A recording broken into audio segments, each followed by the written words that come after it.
Welcome to فوجی من موجی. اگر آپ آ ہی گئے ہیں تو کہیں نہ جائیے گا, وہ اس لیے کہ بڑی ہی تیز سپیڈ میں یہ ایپیسوڈ ریکارڈ کرواؤں گا. پروڈیوسر صاحب نے اڑ کے کہیں پہنچنا ہے اور مجھے وہ جو ہے نا انہوں نے سامنے بندوق تانی ہوئی ہے میرے اوپر. تو آج کا جو قصہ ہے وہ بہت ہی مزاحیہ اور میرے یادگار قصوں میں سے ایک قصہ ہے. کاکول اکیڈمی سے اس کا تعلق ہے. اس کا نام سوچتے ہوئے بڑی دیر سوچتا رہا کہ اس کا نام کیا رکھوں. بنتا ہے اس کا نام یہ ہے فوجی کتا, یا آپ یہ کہہ لیں کہ فوجی افسر کا کتا. تو فوجی ہسکی کتا تھا. ہسکی بڑے خوبصورت کتے ہیں کہ جو آپ نے دیکھے ہوں گے, اور یہ امپورٹ کیے جاتے ہیں پاکستان میں. بڑے شوقین لوگ جو ہے نا وہ ہسکی رکھتے ہیں, عام طور پہ جرمن شیپرڈ اس طرح کی دیگر قسمیں. تو یہ قصہ ہے کاکول اکیڈمی کا. کاکول اکیڈمی میں کمانڈنٹ ہوتے ہیں. کمانڈنٹ سینئر موسٹ ہوتے ہیں. ظاہر ہے ایک میجر جنرل وہاں پہ کمانڈ کر رہا ہوتا ہے, اور اس کے نیچے بہت سارے افسران, اس کے نیچے بہت سارا سٹاف, اور اس کے نیچے ایک پوری اکیڈمی ہوتی ہے کہ جہاں پہ بالکل ینگ بچے اور بچیاں جو ہے وہ فوج میں بھرتی ہونے کے بعد اپنی افسر کی ٹریننگ کرتے ہیں اور پھر وہاں سے پاس آؤٹ ہوتے ہیں. تو کہتے یہ ہیں کہ اگر آپ نے فوج کا آئیڈیل ماحول دیکھنا ہو کہ فوج کتنی ترتیب میں اور کتنے ڈسپلن کے ساتھ چلتی ہے, کیسے رہتی ہے, تو پھر آپ کاکول اکیڈمی ضرور وزٹ کریں. کاکول اکیڈمی کے بڑے قصے ہیں, آہستہ آہستہ میں آپ کو سارے سناؤں گا, لیکن اس کی ایک ترتیب یہ بھی ہے کہ کاکول اکیڈمی میں اگر اس پہ بھی سزا مل جاتی ہے کہ فار ایگزامپل اگر آپ کی کلاس ہے اور آپ جا رہے تھے اور ہوٹر بج گیا, تو ایک افسر دوڑ پڑا, تو وہ کمانڈر نے اس کو دیکھ لیا اور اس بات پہ اس کو وارننگ ملی کہ اگر دوڑنا تھا تو پہلے دوڑتے. ہوٹر بجنے کے بعد دوڑنے سے یہ پتہ چلتا ہے کہ تم پہلے سستی کا شکار تھے اور بعد میں اچانک تمہیں جگایا گیا, تو افسر کا ایسا ہونا چاہیے کہ اس کو جگانے کی ضرورت نہ پڑے. تو بہرحال اس قصے میں یہ ہے کہ کاکول اکیڈمی میں کمانڈنٹ سب سے اوپر ہوتے ہیں, کمانڈنٹ کے نیچے باقی سب لوگ ہوتے ہیں. تو کمانڈنٹ کا بڑا ٹیکا ہوتا ہے, اور ٹیکے کا مطلب یہ ہے کہ وہاں پہ غلطی کی گنجائش نشتا.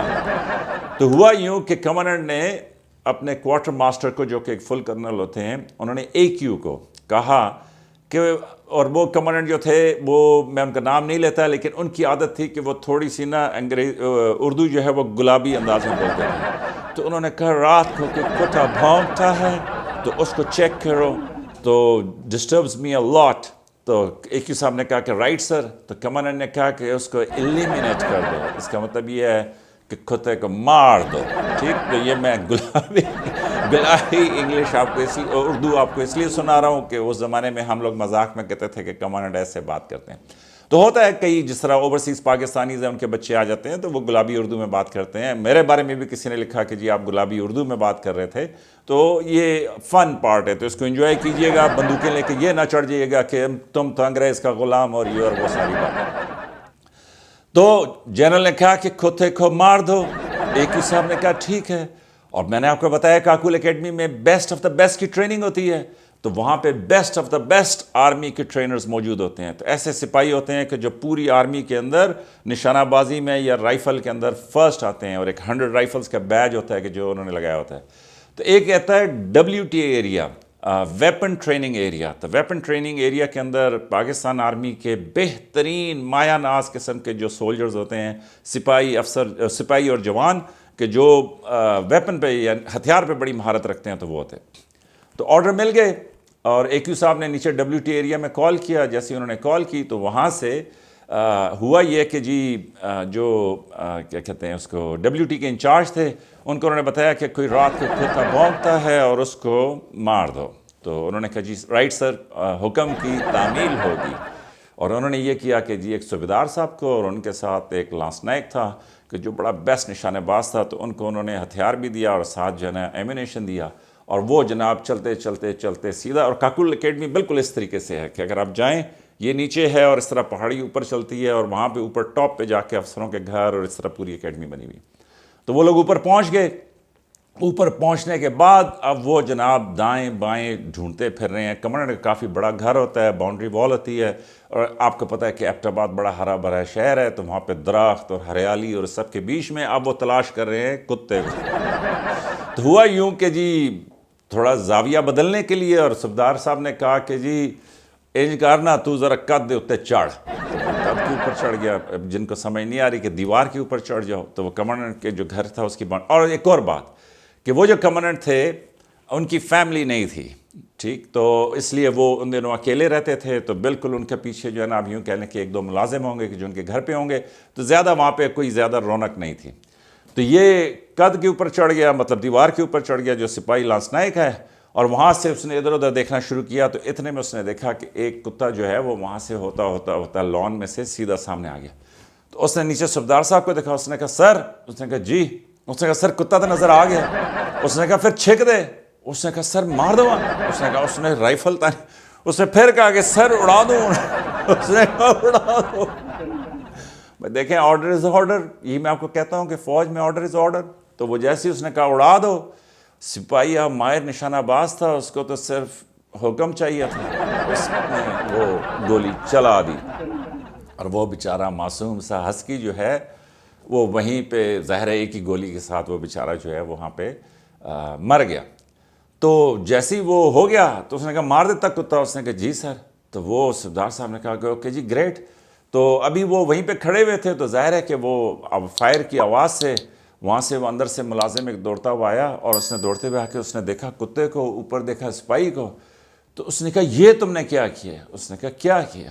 اس نے کہا تم نے یہ کتا مار دیا. اس نے کہا ہاں، وہ آرڈر آئے تھے کہ جی کتا جو ہے اس کو مار دو. اس نے کہا یہ کتا جنرل صاحب نے جرمنی سے منگایا ہوا ہے، ٹھیک، تو یہ وہ اپنے بیٹوں کی طرح اس کو پسند، یہ تم نے بڑا ظلم کیا ہے. تو وہ جناب سپاہی کی تو جان ہی نکل گئی. اس نے صوبیدار صاحب کہا کہ سر تسی آرڈر دیتا سی. صوبیدار صاحب نے کہا میں نہیں سی دیتا، کرنل صاحب آرڈر دیتا سی. مختصر یہ کہ انہوں نے جناب فون شون گھمائے اور وہ کرنل صاحب کو بتایا کہ سر ایک غلطی ہو گئی ہے. انہوں نے کہا کیا؟ تو انہوں نے غلطی یہ ہو گئی ہے کہ سر کتا تو ہم نے مار دیا ہے، لیکن غلطی سے ہم نے جنرل صاحب کا کتا مار دیا. میں اس پہ اب ہنس نہیں رہا، لیکن یہ ہے کہ ایک مزاحیہ قصہ تھا کہ جی غلطی سے یہ سارا کچھ ہوا، مجھے اس کتے کے ساتھ ہمدردیاں ہیں. لیکن بہرحال کرنل صاحب کو جب پتہ چلا، انہوں نے کہا بیڑا غرق تم لوگوں کا، یہ تو میں بعد میں تمہارے ساتھ مکوں گا، سب سے پہلے میں جا کے جنرل صاحب کو خود بتاؤں. تو انہوں نے اس طرح کیا کہ وہ جناب گئے سیدھا جنرل صاحب کے دفتر میں، کمانڈنٹ کے آفس میں. انہوں نے جا کے سلوٹ کیا. انہوں نے کہا سر، انہوں نے کہا یس. انہوں نے کہا سر ایک غلطی ہو گئی ہے. اور اس ٹائم پہ جو مجھے انہوں نے بتایا وہ یہ کہ جنرل صاحب بے ساختہ کتے سے کرسی سے اٹھے اور انہوں نے کہا ڈونٹ ٹیل می تم نے میرا کتا مار دیا.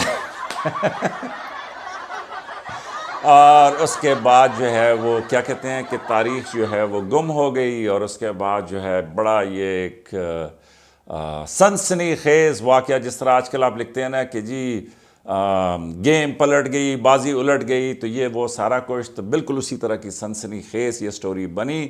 اور اس کے بعد بڑی لمبی چوڑی جو ہے نا وہ انویسٹیگیشن ہوئی. لیکن بہرحال جنرل صاحب ٹک اٹ، ان کو بڑا افسوس تھا کہ ان کا کتا مارا گیا، لیکن جنرل صاحب جو ہیں انہوں نے اس کو لیا کہ میری ہی غلطی تھی کہ میں نے جب یہ کہا کہ جی کتا مار دو تو مجھے بتانا چاہیے تھا کہ میرا کتا مت مارنا، کسی اور کا کتا یا آوارہ کتا جو ہے اس کو ٹیک ان ٹو ٹاسک، جو رات کو جو ہے نا وہاں پہ بھونکتا ہے اور جس کی وجہ سے ساری ڈسٹربنس ہوتی ہے. تو یہ بڑے دن ہم کاکول اکیڈمی کے اندر اس قصے کے اوپر جو ہے ڈسکشن کرتے رہے کہ جی یہ کیسے ہوا، کیوں ہوا، صوبیدار صاحب نے کیا کہا ہوگا، سپاہی نے کیا کیا ہوگا. اور اس سارے کے بیچ میں آپ کی طرح کے کچھ انٹلیکچوئل تھے جن کا تھا کہ وہ کتا کیا کہتا ہوگا کہ یہ کیسے باربیرینز قسم کے لوگ ہیں کہ جنہوں نے نہ سوال پوچھا نہ کچھ اور کتے کو مار دیا. اوکے جی، لائک، سبسکرائب اور شیئر کریں. اسی طرح کے مزیدار قصے میں آپ کو سناتا رہوں گا، اور اس کے بیچ میں آپ کے جو مکے مارنے والے کامنٹس ہیں ان کے اوپر بھی بات چیت ہوتی رہے گی.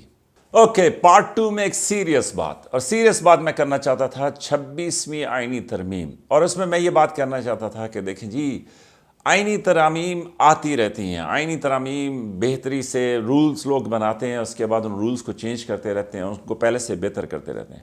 اور میں اس پہ بات اس لیے کر رہا ہوں کہ میں ایک ویڈیو دیکھ رہا تھا ٹک ٹاک کے اوپر کہ جس میں ایک بندہ، ایک وکیل صاحب یہ کہہ رہے تھے کہ جناب 2 آرمی چیف ہو سکتے ہیں، ہرگز نہیں ہو سکتے، ایک ہی آرمی چیف ہوتا ہے، تو اس لیے 2 چیف جسٹس کیسے ہو سکتے ہیں، ایک ہی چیف جسٹس ہوگا. اور بڑی اس کے اندر وہ، ان کو میں اس بات پہ سلام کرتا ہوں کہ بڑے جذبات اور بڑی اس کے اندر جو ہے نا وہ لاجک پیچ گئے. اول تو بات یہ ہے کہ جی نیوی کا علیحدہ چیف ہے، ایئر فورس کے علیحدہ چیف ہیں، آرمی کے علیحدہ چیف ہیں، سروسز جوائنٹ چیف علیحدہ ہیں. تو بات یہ ہے کہ دیکھیں جی اگر ضرورت ہو تو بالکل ہو سکتے ہیں. اور اس میں آپ یہ اس کو اتنا سمپل معاملے کو نہ کریں.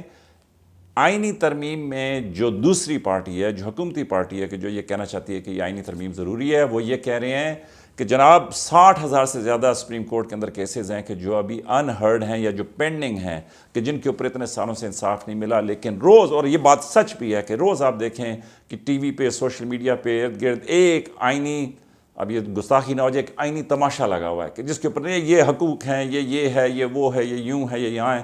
تو اس میں ترمیم میں کیا ہے، وہ صرف یہ پرپوز کر رہے ہیں نا کہ جی ٹھیک ہے، پھر ایک کانسٹیٹیوشنل یا مطلب آئینی عدالت علیحدہ سے بنا لیں اور اس کے اوپر آئینی معاملات اور اونچے معاملات پہ گفتگو ہو، اور جو دوسری ہے اس کے اندر جو ہے نا عام لوگوں کے مسائل جو ہیں ان کو حل کیا جائے تاکہ تیز ترین اس کے اوپر فیصلہ مل سکے.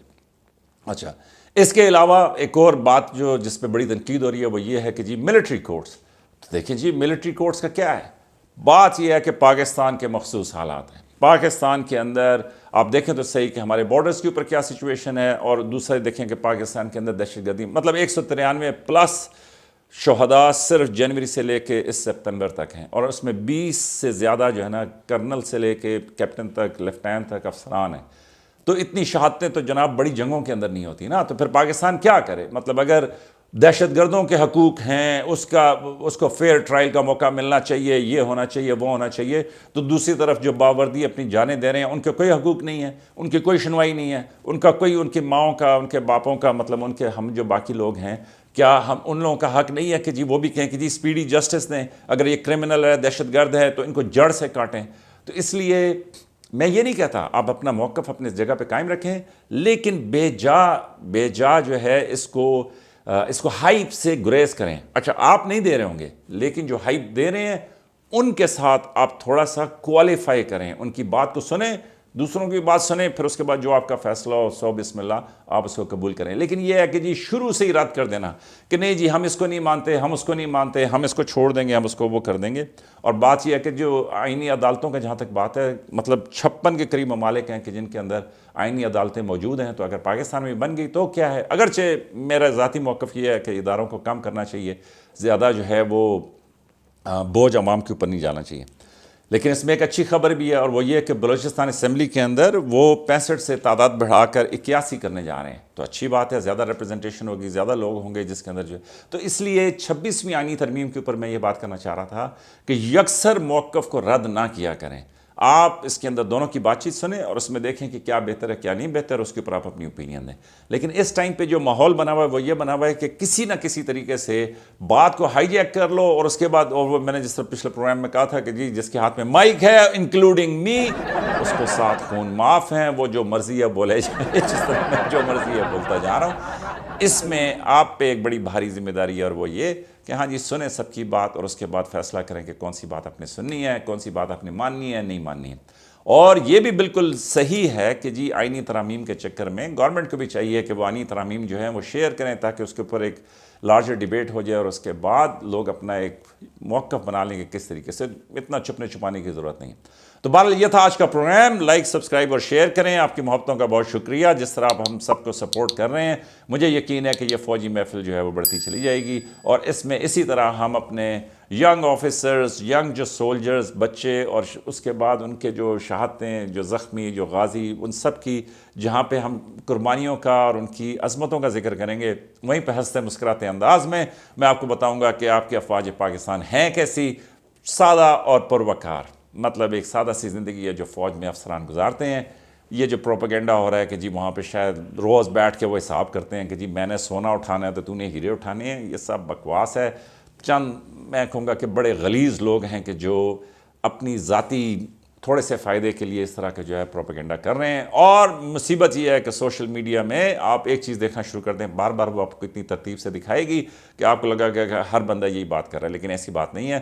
بڑی بہادر افواج، بڑی بہادر باوردی پولیس، باقی آرگنائزیشنز، تو یہ پاکستان کا اثاثہ اور سرمایہ ہیں.